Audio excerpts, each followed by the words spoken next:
Hello and good evening, everyone. Welcome to the fifth episode of Alumni Talks with the Recommended Practitioners. I'm your host Sanjana Purohit from iChas, and today we are in conversation with a counseling psychologist, Damini. Before I begin, I would quickly like to introduce about our organization. iChas is an organization dedicated to behavioral, emotional, and mental growth of the individuals from all the areas of the society through intervention, guidance, and education. Our institute is based on the solid value system of quality, philosophy, and positive psychology, where we believe that therapy is not about focusing on the weakness but also about helping people to uh, apply to their strengths. Before we begin, I would also like to mention about our MHP challenge, a mental health initiative from mental health care practitioners requesting people to seek help if it's too late. I would also like to request everyone to ask us questions on the comment section and we will surely answer to them. So let me check where is Damini. So till then, y'all can start with the introduction. Hi Damini. Hi, Sanjana. You have to flip your camera. I think I need to adjust my camera a little bit, no?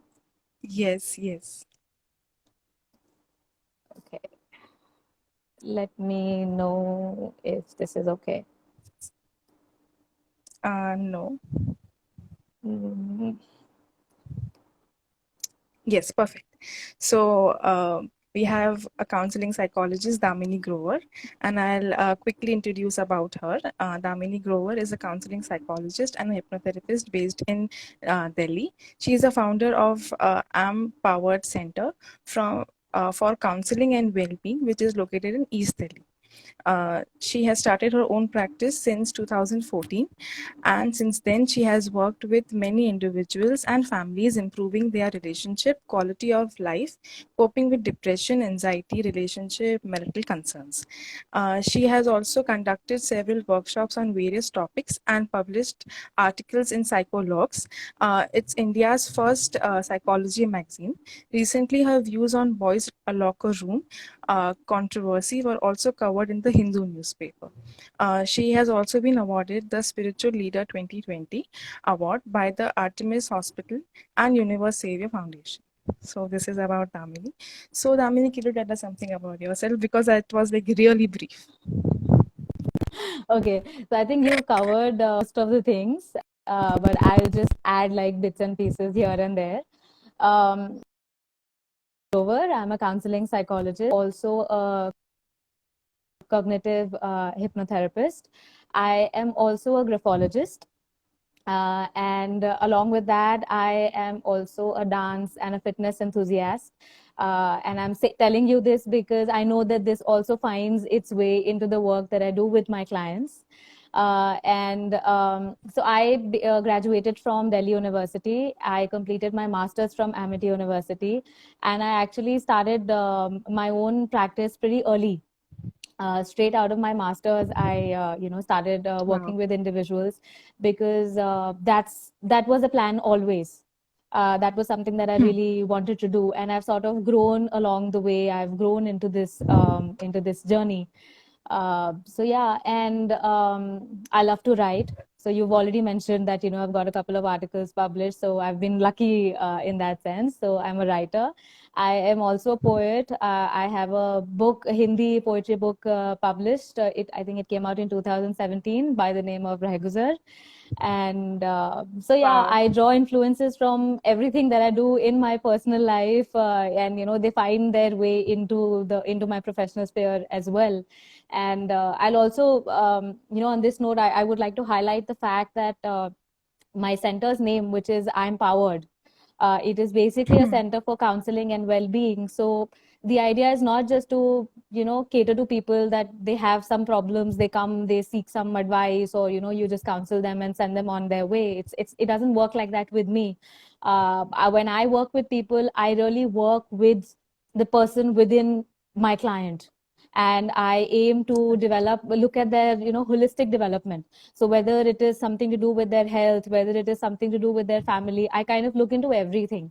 Hence the name of the center, where I'm looking at the overall well-being of each and every client that I'm working with. That's the philosophy that basically I work with. That's such a thoughtful name, actually. It's beautiful. Uh, Avish Gupta has asked that what is the name of your book? Okay, so Avnish, the name of the book is Reh Guzar. Perfect. So, what are the types of cases that you handle, Damini? Okay, so I've been working since a very long time. I mean, it is actually quite a long time for me, but it's still not been a very long time in a sense. I have worked with many individuals. I've literally lost count, but yeah, I help people to deal with a lot of their issues, whether it's depression, whether it's anxiety, whether it is relationship concerns, marital concerns, adjustment issues, stress management, even psychosomatic issues. Aches and pains which manifest out of nowhere. People are not able to figure out that why am I having a certain bodily symptom, and the doctors are telling me that everything is okay, yet I don't feel Right. okay. Right. So I work with like a broad spectrum of issues that my clients come with. And in that Wow. sense, I've worked with many families, many individuals, and it's not only, I mean, my work is not only related to just clients who are manifesting some disorder in some way, but there are people who are looking to grow personally. They want some self-help goal, development goals that they want to kind of achieve, ways in which they want to improve their relationships, or they just want somebody to coach them, just to mentor them. So I do Right. that kind of coaching as well. I do a lot of emotion coaching as well. So yeah, that sounds like a lot of work that I do. So, you said emotional coaching. So, can you just like tell us about it? Okay, so emotion coaching, I'll just begin by saying that it's the need of the hour. And why I say that is because everything that we do or we don't do actually is driven by how we feel. So we are Right. emotional human beings, and everything in our lives is driven by emotion. That's the basic fuel which drives us. And understanding what emotion does for you, understanding how to regulate your emotion, understanding how emotions are working for other people as well who are related to you, Right. right? That is very, very important. And many a times we get stuck because, one, we don't understand what's happening within us. And definitely, if we don't have awareness about ourselves, we cannot extend the same awareness to other people also. We would be lost as to why somebody is behaving the way they are behaving, and we wouldn't know how to regulate ourselves in that tricky situation and even help them to do the same. So the work of Right. emotion coaching basically helps people to build emotional awareness, and also to regulate their emotions and how to manage themselves in these difficult, distressing situations better. Basically, how to not get hijacked by your emotions once you understand what your emotions are Wow. trying to tell you. And I mean, on Wow. this note, I'll just Yeah. extend a little bit and say that a lot of people who come to therapy, and maybe the general idea out there is that having emotions is bad. Yeah. The I've heard the that a lot. the first thing people would say is that, I don't want to feel this way. I want to get rid of this feeling. Right. And getting rid of any feeling is humanly not possible, because It's you are totally human not. being. And yes. Exactly. And I've So heard people saying emotional mat ban. exactly. भाई emotional Yeah. मत बनो तो आप क्या बनो? Because you are an emotional being. We are wired that way. Yes. Our nervous system is wired to, for emotions. Even if you look at how the mind has evolved, the first layer that developed in the mind, like what we call as the primitive mind, what is that? It is instinct. Yes. And what is instinct? It is driven by emotion. So you can't not be emotional. But the idea is to understand that, every emotion is serving a purpose. Right. Right. So that's the idea that I sort of put out to all my clients, that don't focus on getting rid on a particular emotion. Focus on trying to understand what the emotion is telling you, and how can you make the emotion work for you? How can you regulate it better? So that's the whole idea Yes. around emotion coaching. And that's a basic idea of therapy That's also, actually. that's so beautifully explained by you. So I'll just check. So hello everyone. Hello Misbah ma'am. Let's say a quick hi to everyone. Hi, everyone who's joined in. Disclaimer, I talk a So my lot. next So my next question is that what are the different kinds of approaches that you use? Okay. So I am an eclectic therapist, and Hmm. I have a wandering soul, which means I'm not at ease with just one thing. I pick up a lot of things, and in my therapy as well, I use a lot of approaches. So just to name a few, I use a lot of CBT. I use a lot of ACT approaches. ACT is basically acceptance and commitment therapy. So I use that. Hmm. I also use dialectical behavior therapy. I use emotionally focused therapy. Because I also end up working with couples and with relationship and marital concerns. I also draw influence from the Gottman's couples therapy work. So and as I mentioned that I'm also a graphologist, so I also integrate graphology into the work that I am doing. So these are just some of the Wow. therapies that I end up using. Wow. So it's like you have touched every areas of your life Yes, and yes. every areas of psychology.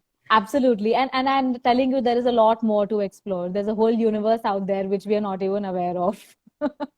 Exactly. It feels like कि मैंने ये भी नहीं किया, मैंने ये भी नहीं किया. I know, and I still feel the same कि मुझे ये भी नहीं आता, मुझे ये भी नहीं आता. हाँ. So my next question is that how do you use CHCP in your practice? Okay, so for CHCP, I have to tell you that CHCP is my first love. Okay, Hmm. I love this approach and I love this therapy modality, and I have seen the transformations that it can create for people, and it has created for people. So I use CHCP extensively. In fact, all the other modalities that I have talked about, Hmm. CHCP is one such approach which integrates all of them seamlessly.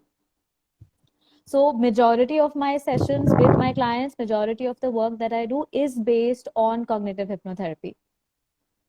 And Okay. why I use that predominantly is because one, it gives you a framework. It gives you a wonderful framework to conceptualize the issues that the client is coming with. It gives you specific processes, it gives you techniques that you can use for specific issues. Right. And it really has those processes which can help you to move the client away from the stuck place that he or she may be in. So Hmm. that's one. Also, in my course of therapy, I've realized that CHCP really makes the entire process of therapy very effective and very efficient, both for the client as well as for the therapist. Cost wise as well, time wise as well. Hmm. Because now the idea of therapy has changed. See, nobody wants to be in therapy for years and years. Right. That I also would, absolutely agree. that would also create a sense of dependence on the therapist. So while I'm not Right. saying that there is anything wrong in being in therapy for years, it totally depends on the situation that you are in. Sometimes that is the Right. need of the hour, but at the same time you would need something that is effective. So CHCP does Right. that. In about 8 to 10 sessions, you can create like a lot of transformation. You can create a lot of change for the client. So that way, it can be intensive, it can be brief, it can be very effective. So it's like a lot of things enrolled in one. So that's why I completely swear by it. Okay. And so before you learned CHCP, there might be some challenges that you might have faced. So would you like to share it with us? Yeah. See, before I learned CHCP, it was very difficult. I'll be very honest. The work that I was doing with Hmm. clients, I felt that both me and the client, we would hit roadblocks pretty soon. Hmm. Because before using CHCP, I was only working with CBT. So either you are trying to create Hmm. changes, cognitive changes, or you are trying to change the behavior. But at some point in Hmm. time, it would get stuck. And it would create a lot of issue for me personally to move ahead with clients who would specifically come up with this one particular line that I want to stop this particular behavior, but I can't. Okay? Yes. Like let's say I want to stop binging. I know binging is bad for me, or you've done the whole pros and cons, you've done the cost benefit analysis. But in that moment, the client's urge takes over and the client goes ahead and binges. Right. So when we are working with automatic patterns that come up, when we are talking about automatic behaviors that come up, I think that is one of the places where I would find myself getting stuck. But when I learned CHCP and when I started using that in my sessions, everything started to flow quite seamlessly. Wow. You know, working with difficult patterns and working with these kind of urges, automatic behaviors that the clients would just engage in became easier. And also tapping into the emotional zone of the client, that became much easier. That's really important actually, to tap into their emotional zone. Yeah, because normally what happens is, like, even we see this in therapies. Emotion exists at 3 levels. So we have something called as a surface emotion, which is the reaction that you can see. Like, let's say you can see somebody getting angry, right? So the anger becomes a surface level emotion. And then you have the underlying emotion. Let's say I got angry because I was hurt by what this person did. And then you have something called a deeper core level emotion, or the existential emotion or that you have, which is really driving the patterns that you're engaging in or driving the urges that you're getting in. So through CHCP, tapping into the deeper layers of emotion, that becomes very effective. And that's actually where the transformation happens for the clients. Yes, I totally agree. We have a question from Priyanshi. Okay. She said that she's asking that how do you know? Just a second. How do you know whether you have anxiety problems, or if you happen to just feel anxious about something at the moment? Okay, so first of all, Priyanshi, thank you for asking that question. It's actually a very good question. There are 2 parts to it. One is that feeling anxious is very normal, right? Just like feeling happy is normal, feeling cheerful is normal, okay? In the same way, feeling sad or feeling fearful about something or even having anxiety is normal. It's a normal human emotion. It happens to everybody. When we are in a situation which we feel that we are not equipped to deal with, we may feel we don't have the resources, either mental, physical, emotional, or when we are expecting a negative outcome, or when we are predicting that something bad is going to happen, we are bound to feel anxious. Okay, this would happen to everybody. Like, let's say when you're awaiting an exam result, thoda anxiety banta hai. Okay, so when you're just anxious, it's okay, it's normal. It would come, it would settle down. Most probably it would be related to like an important event, and it'll go away, and it will not distress you out so much. But when we're talking about somebody having an anxiety problem or an anxiety disorder, we are talking about a pattern.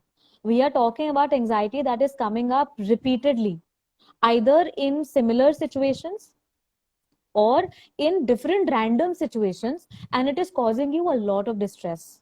Like, if I were to rate it, like maybe on a scale of 1 to 10, it would easily be like between 7 to 10. And this would happen repeatedly. And if that is the case, like if repeatedly an emotion is coming up, it's causing you a lot of distress, that is when we say that, okay, this is something that needs attention. It's more than just a normal emotion. So if it's something is happening repeatedly, that's when you need to take note of that. We hope that we have answered your question. You can still ask us questions and we'll surely answer to them. Sure. Kushal has asked that where does one learn CHCP? So we have our workshops going on in Mumbai, Delhi, Bangalore, Pune, and currently due to the COVID situation, we have our online workshops going on. So you all can surely visit us at www.ichas.com and you will get the whole schedule of it. So, Damini, you were discussing about how has CHCP helped you, and can you discuss that any one case study of yours that how it helped you to get a better understanding? Sarna, could you repeat your question because I kind of lost your voice there? Sure. So I was asking you that since you have already told us that how CHCP helped you, can you tell us a case study, or can you share a case study where you have used CHCP and it helped you through the process so that everyone gets to know it? Okay. So I can think of so many cases right now that I have worked with through CHCP, but I'm going to throw light on probably two briefly.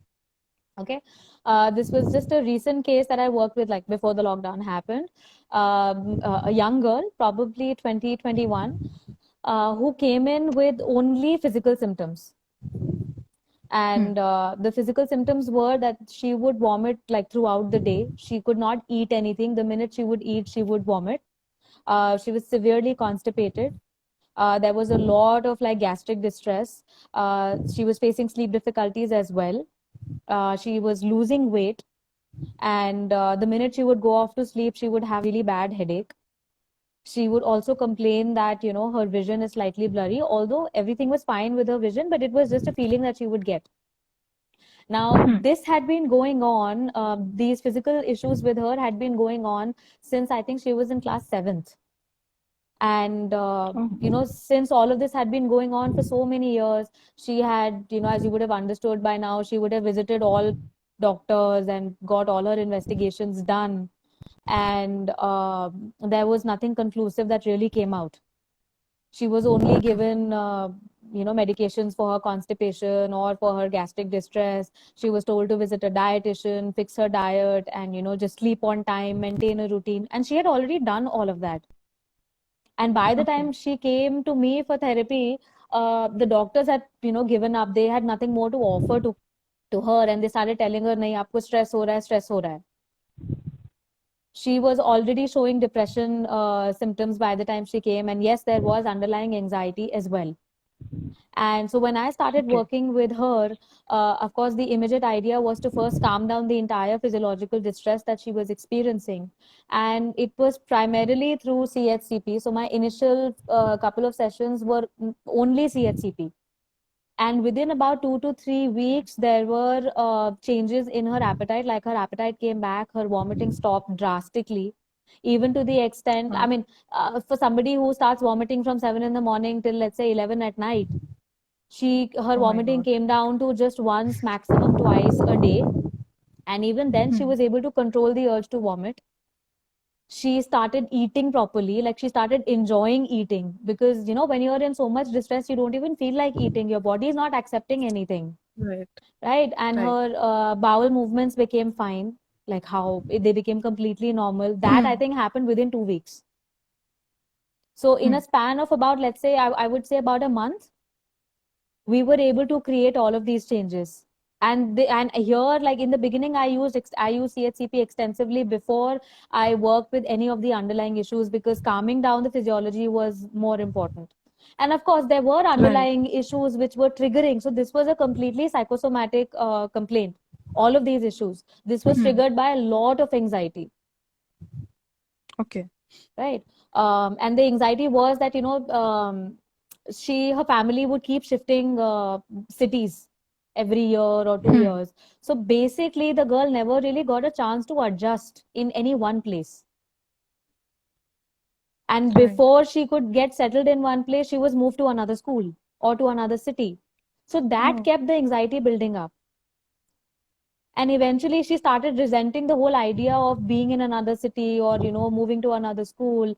And this gave rise to a lot of anxiety, where she would end up missing her school because she was just not being able to make friends with anybody. So this entire cycle of not being able to adjust and, constantly being anxious started giving rise to a lot of these symptoms, which eventually became like an avoidance strategy.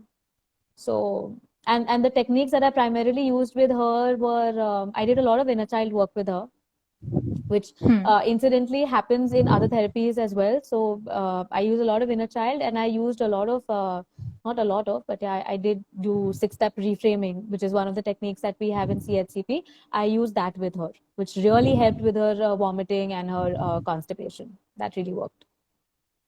Wow, that's beautiful, actually. Yeah, And so that was one. Yeah. any other that you would like to share? Uh, yeah, there was another one where again a young client about 25, 26, I suppose, clinically depressed. And so I mean there are a lot of issues here, but I'm just going to pick out like one chunk, like little bit of this, one part of the issue. So she was facing a lot of issues with her sleep. So despite taking medications for her sleep, she was not being able to. And this, like when she came to me, I mean, this was going on for months, had been going on for months, almost like 6 months. She hadn't slept properly. She would sleep just 2 or 3 days in a week. And the other day she would lie awake. And even when she was sleeping, the problem was that she was getting a lot of nightmares. Okay. So this became like a really huge problem that, every time she would go off to sleep, she would have nightmares. So again, CHCP is something that I used here, and I use 6-step reframing here to understand the why the nightmares are happening, or what is the mind trying to really come up as far as the nightmares were concerned. And one session of working on this, and her nightmares like went away within, I think, about 10 days or so. Her sleep began to settle and the nightmares started reducing by, I think, 2 to 3 weeks. And of course, along with other work that we were doing, addressing other issues, within 3 to 4 weeks this became completely settled. Today she sleeps for 8 to 9 hours on her own without any medication. It's a good restful sleep. Yes, it's so lovely to even just come across this. Yeah, it was actually quite And challenging. yes,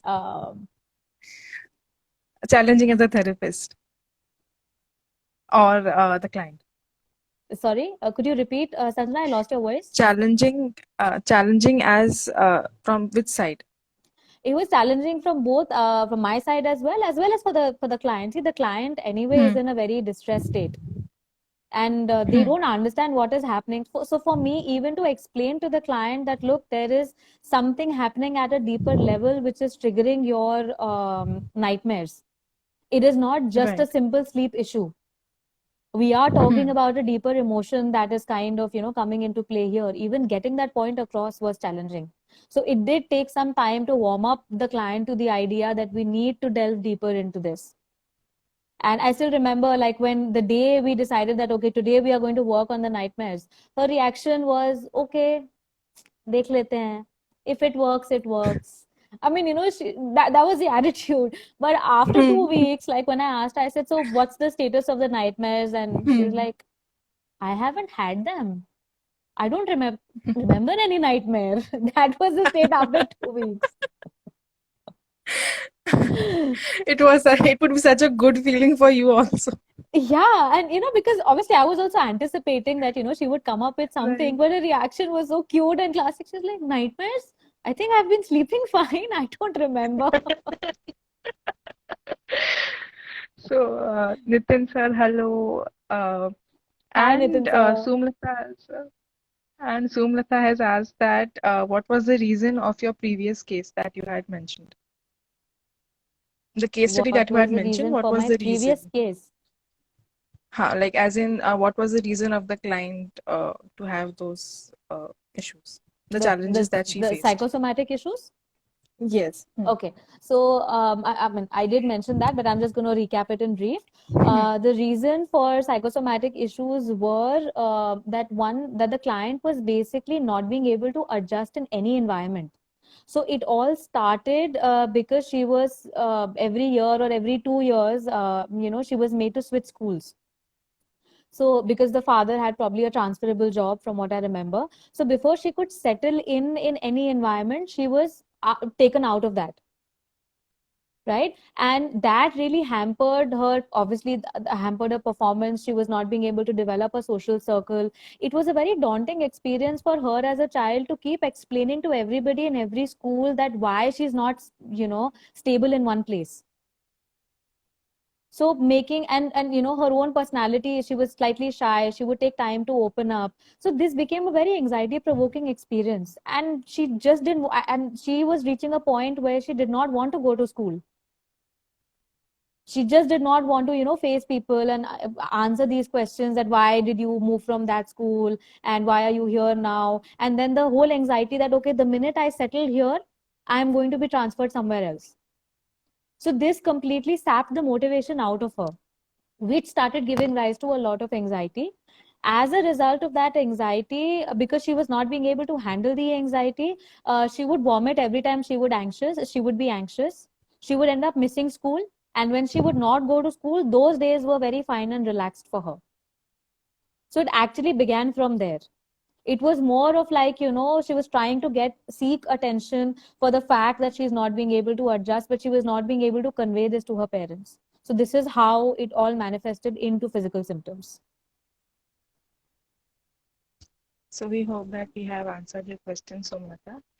And since Damini, you have been mentioning about the 6-step reframing, and since most of the audience might not know about the 6-step reframing, so can you give a brief about it so that they could Sure. understand it well?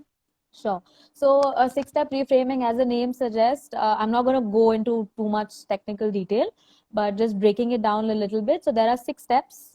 So as a process, it has 6 steps. The whole idea is that we are trying to work on a particular behavior that the client wants to change, but for some reason is unable to change. Like I mentioned that, this is something which we would hear very commonly in therapy, that I want to do this, but I'm not able to. Like, for example, I want to give up smoking, but I can't. Okay. So here we are working on the assumption that consciously, at a very logical thought level, you want to give up this behavior, but at an emotional level, your mind is holding on to the act of smoking because it's doing something for it. So in 6-step reframing, what we are essentially doing is we are entering into a rational dialogue with the mind, with the part of the mind which, with the part of you which really wants to smoke. So if we look at it this way, there is one part of you which wants to give up smoking. There is this other part of you which doesn't want to give up smoking. And obviously, right, it happens. Yeah. So now you're in a conflict. What do you do? Because logically, you can see that this is not going to work for me. If I smoke an entire pack a day, what is going to happen to my poor lungs or to my health? Logically, you can see that. But emotionally, the story is different. The emotional part of you or me or you is saying that if I give up smoking, then something else is going to happen, and I don't want that consequence. Right? So through 6-step reframing, we are actually entering into a negotiation with the mind, with your emotional mind, and we are trying to understand what is the reason for smoking, make it understand that what are the benefits of smoking, that the perceived benefits versus the actual cost that that the body as person will have to pay for smoking, and why giving up is probably a good idea. Okay. And then when the mind comes, and when the person is able to come up with reasons as to, okay, this is why I end up smoking. Let's say my reason is that it just helps me to relax. I feel so stressed during the day, or I just feel stressed generally, that when I smoke, it helps me to relax. Now, logically, if you look at it, smoking has nothing to do with stress management or helping you to relax. It's not taking the problem away. Right? It's taking your attention away from the problem, which is making you feel relaxed. But logically, it has no connection. Right? It's just an emotional sort of a space that you have created for yourself. So if you're able to tell the client, and if you're able to tell the emotional part of you that, okay, if your agenda is just to feel relaxed, there are other ways to feel relaxed. Why don't you try those out?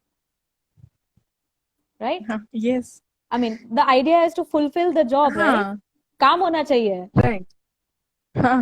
So problem solve करो. Emotional level pe, you want to feel relaxed, look at other ways in which you can feel relaxed. Why smoking? And look at the damage that smoking is causing you. That is the entire process that actually goes on in 6-step reframing. And once the emotional part of us is able to understand that what a particular behavior, the role that a particular behavior is playing or not playing for us, we are able to take an informed decision whether to give up or whether to continue. And of course, once you've understood it's not working for you, you are likely to give up that behavior, which is not serving your purpose. That was really a nice explanation. And my next question to you is that how important is it for other psychologists and people from your field to know about CHCP? Okay. I think it's very, very important for other psychologists and people in the mental health fraternity to know about CHCP for two reasons. One is that I feel because of the general lack of awareness, and there is like a preset mindset regarding hypnotherapy and all of that. A lot of Right. therapists, a lot of practitioners end up discrediting this. They don't give it the Hmm. merit that it deserves simply because they don't know what actually it is all about. So awareness is important. They need to know that this has evolved and this is such a great tool that they have at their disposal. And there is a wide range of issues that you can actually work with when it comes to working with people. It will and the other Right. thing is that CHCP, as I said, it has its own merits. I'm just going to quickly list them out. One, it gives every therapist a framework.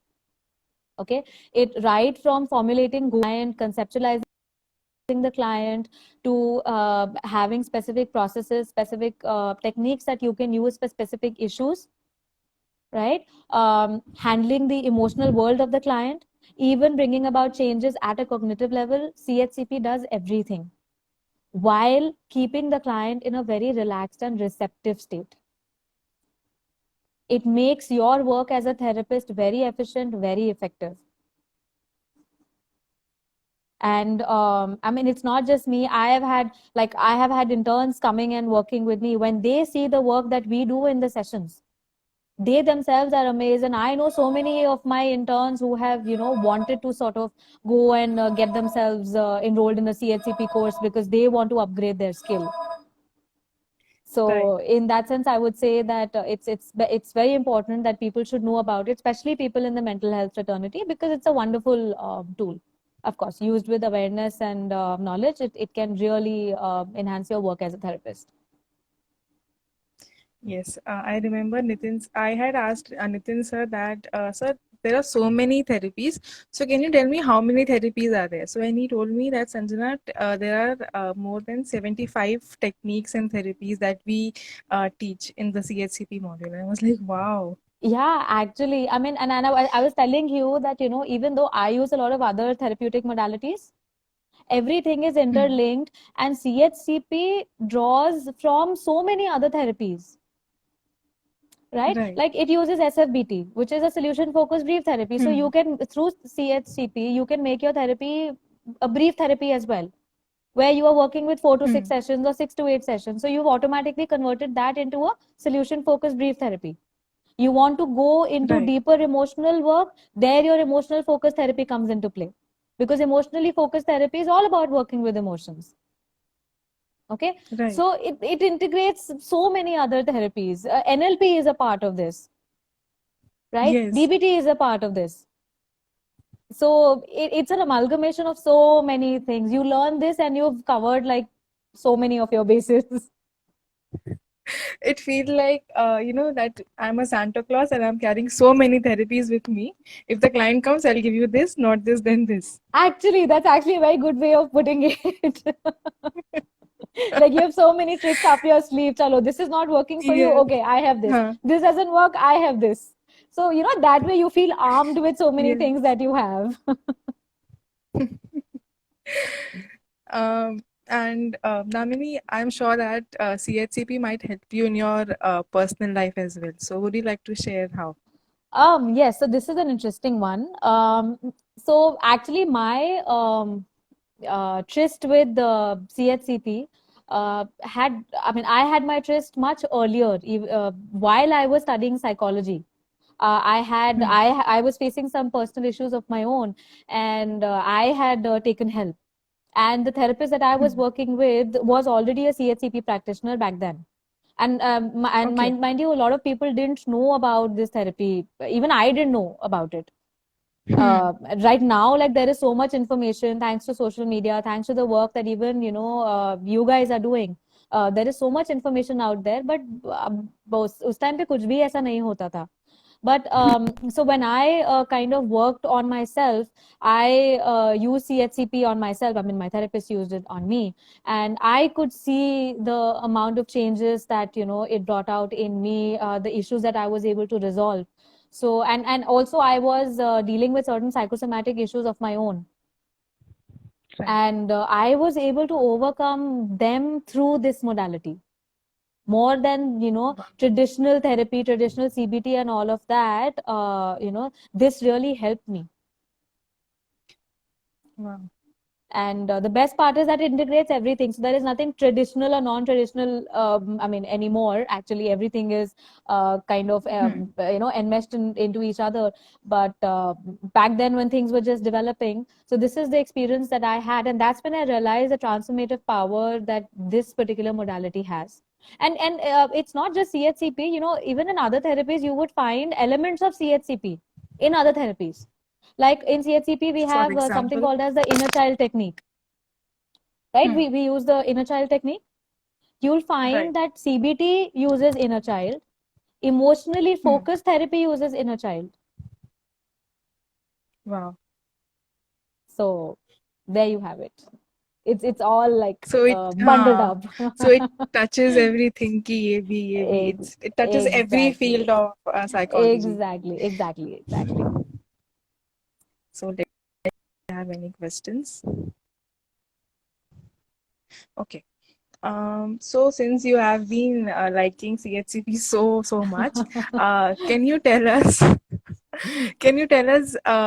any technique or therapy that you like the most? Like it could be one or it could be more than that. Oh, okay. So I think I've already talked so much. When I was explaining my cases, I did highlight those two. So Hmm. my favorite one is inner child. Simply because, like, as I was talking about emotions, this is one technique which really takes you to the emotional core. Right. Right. So that's one. And the other is six-step reframing, which works wonderfully well for specific behaviors that you want to target. Controlling specific urges, controlling behaviors which you end up doing automatically and you can't seem to control. So these are the two Right. techniques that I actually end up using a lot, and I kind of really like them. Okay. As we are heading towards the end, can you share us your future plans? My future plans. So my future plans involve a lot of learning, a lot of reading, working with a lot of people, connecting with more and more people, and also getting into training and probably doing webinars of my own. So that Perfect. seems to be the plan. And if like anybody has any suggestions on any topic that they would like to have a webinar on, I'm all ears. So you all can get in touch with Damini if you would like to have any webinar or want to attend any webinar, and she'll let you know.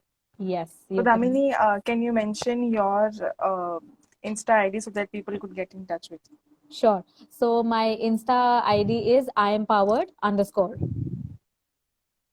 Perfect. Right? Can you That's the mention it in the professional comment handle. section? Yeah, I'll just note it down. Sorry, write it down. That, just give And me a meanwhile, second. Damini mentions her Instagram handle.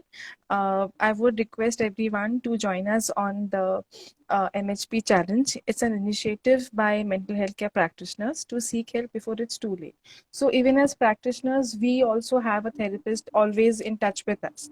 So it's not that you only have to visit the therapist when you have problems. You can visit a therapist simply because you want to do well in your life, and because of some things that you are feeling ki nahi ye itna acha nahi, so you can just visit a therapist for that. So I would request everyone to join in, and if you are not a mental health care practitioner, you can simply make a video, a small video just saying that it is important to visit a mental health care practitioner, which is so important in today's time.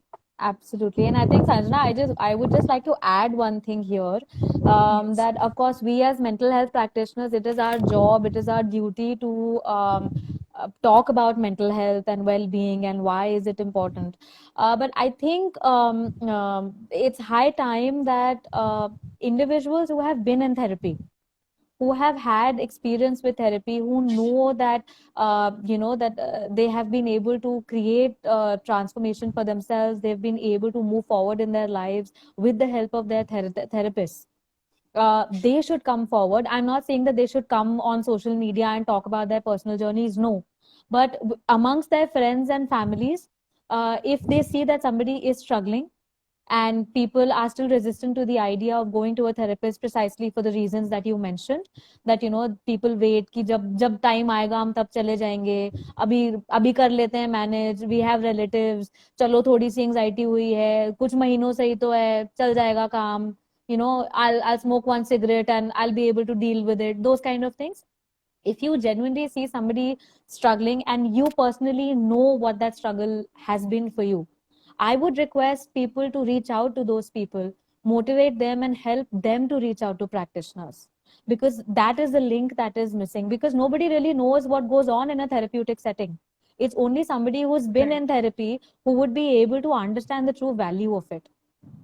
So people who are here on the forum, yes, as mental health practitioners, we would be spreading the word out, but I would really like to get this message out to everybody else that it's your responsibility as well to help other people, your friends, your family members who are struggling. They can really benefit from your story. Right. So, thank you, Damini, for this beautiful session, your valuable time and your inputs. Thank you so much. Thank you, audience, for asking us such beautiful questions. And if you all have any questions, so you all can also ask us. And I would also like to mention that we have our online level 1 and level 2 courses going on. You all can visit our website at www.ichas.com and you'll get a whole schedule. We have weekend batches, we have weekday batches, we have evening batches. So you all can just come accordingly to your time. So thank you everyone again, and I'll see you next Wednesday, and we'll be in conversation with a healer and relationship coach. So thank you. Thank you, Sanjana. Thank you everyone for joining in. Thank you. Bye-bye. Bye-bye.